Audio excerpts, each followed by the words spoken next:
Okay, we're recording.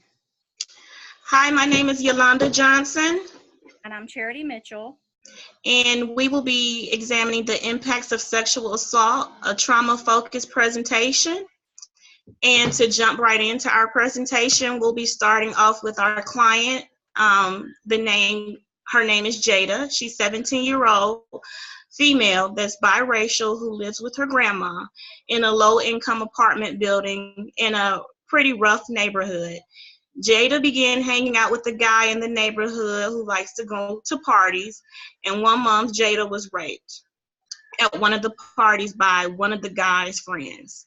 Jada was seeking trauma therapy due to sexual assault from that party.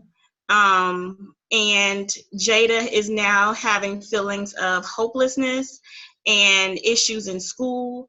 And Jada was recommended to therapy by her school counselor. Jada was making some statements to her friends that had them concerned. So that's why she's coming to counseling to kind of overcome her issues. Just to define what sexual assault is, the definition is any sexual contact or behavior that happens without explicit consent of the victim. Sexual assault includes rape, fondling, and attempting rape. Some of the impacts of sexual assault. Survivors of sexual assault may react differently based on their own traits and experiences. Sexual assault can have a tremendous psychological impact on a person, no matter what circumstances of the event that may have happened that led up to the attack or the assault. Although the physical effects may be temporary, mental effects of the assault can have a long-lasting impact for months or even years, just depending on the situation. Sexual assault is a traumatic experience for anyone that can be life-changing in some way. Well, basically in many ways that many traumas are. Without professional help, the trauma can turn into complex psychological issues that can be more difficult to treat later in life if that person does not receive help. Some of the mental effects of sexual violence can be shock, numbness, anger and blame, loss of control, disorientation, helplessness, problems trusting others, sense of vulnerability, fear, self-blame, guilt, and feeling responsible for the actual assault. Just to dive deeper into some of the mental effects of sexual assault, the emotional trauma caused by sexual assault can deeply change the person's point of view, point of developing different behaviors, and sometimes symptoms of mental illness. Sexual violence causes the mind and body to go into a fight or flight survival mode because it is a high stress event. The effects on the brain can last for years, especially when the person or the people who experience the assault are relatives or they are younger in age. It is very common for people to feel that they are to blame for whatever happened to them after being assaulted. And it can it's very important for them to let go of this feeling of responsibility in order to recover. Other more complex issues can also arise over a period of time if their psychological issues go untreated. It is important that victims of sexual violence become educated about these outcomes.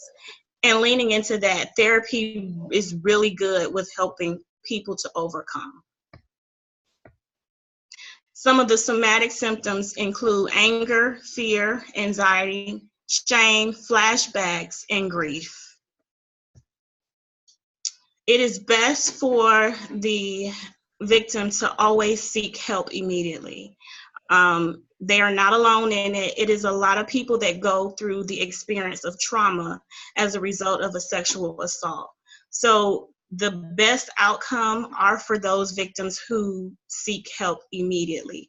Some of the help can be given through therapeutic interventions, such as psychodynamic therapy, that focuses on the person's consciousness and how they relate their emotions to how they feel and how they feel to how they act.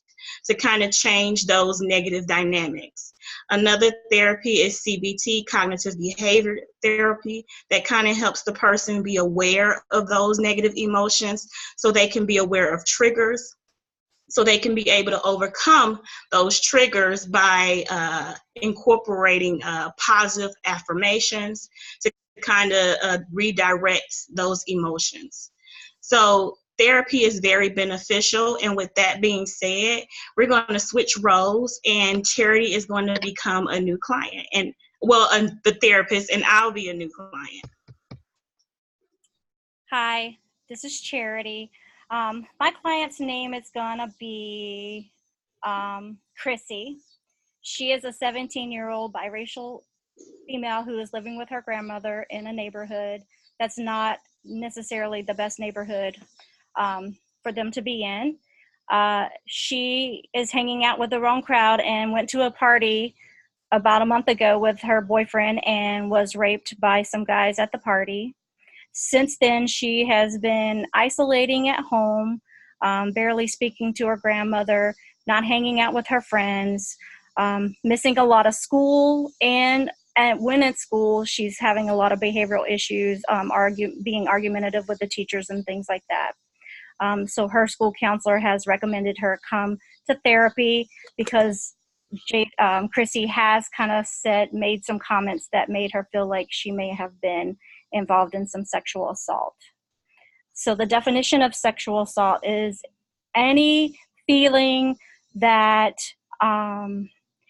your privacy has been invaded, whether that be touch, rape, fondling, even attempted rape, anybody touching you in areas that you don't want them, any way that you don't want them, could be considered sexual assault.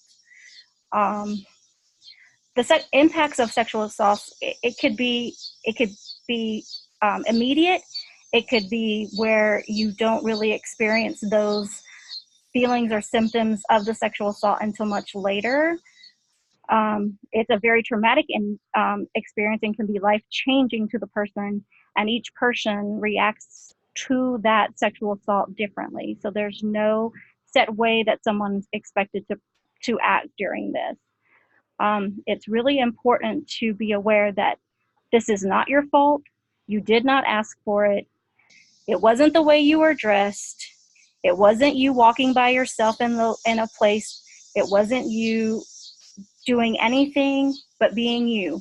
That it's not on you. It is on the person that chooses to cross that line and assault you. Some of those mental effects can be numbness, anxiety, feelings of loss of control, disorientation, feelings of helplessness. You may have feeling like you can't trust anyone. You feel like you're vulnerable. You're going to feel like you want to blame yourself, and you're going to feel guilty that it happened to you.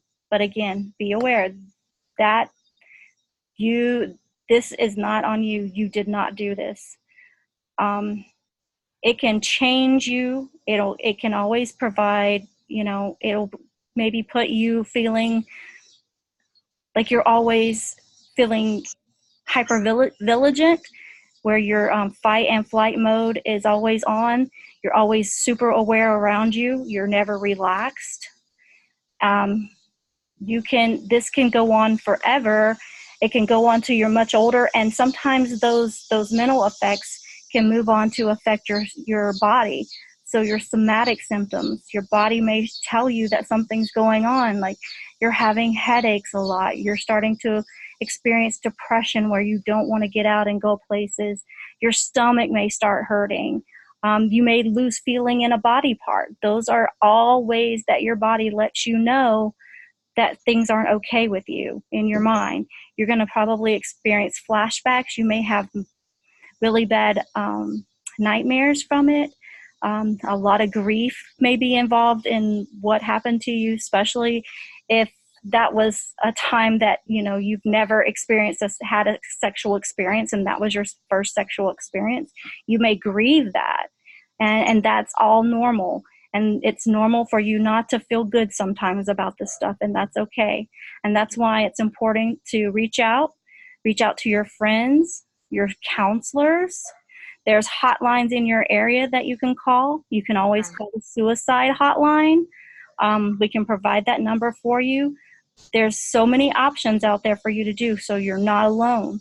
And some of the things, if you choose to go to therapy, there's certain therapies that you can do. There's the CBT therapy, cognitive behavioral therapy, and you can work on the thought processes and changing the negative self-thought that you may be experiencing. There's psychodynamic theory, strength-based theories. Mindfulness theory is another good one too that you can do. Learning how to be in your body, be present.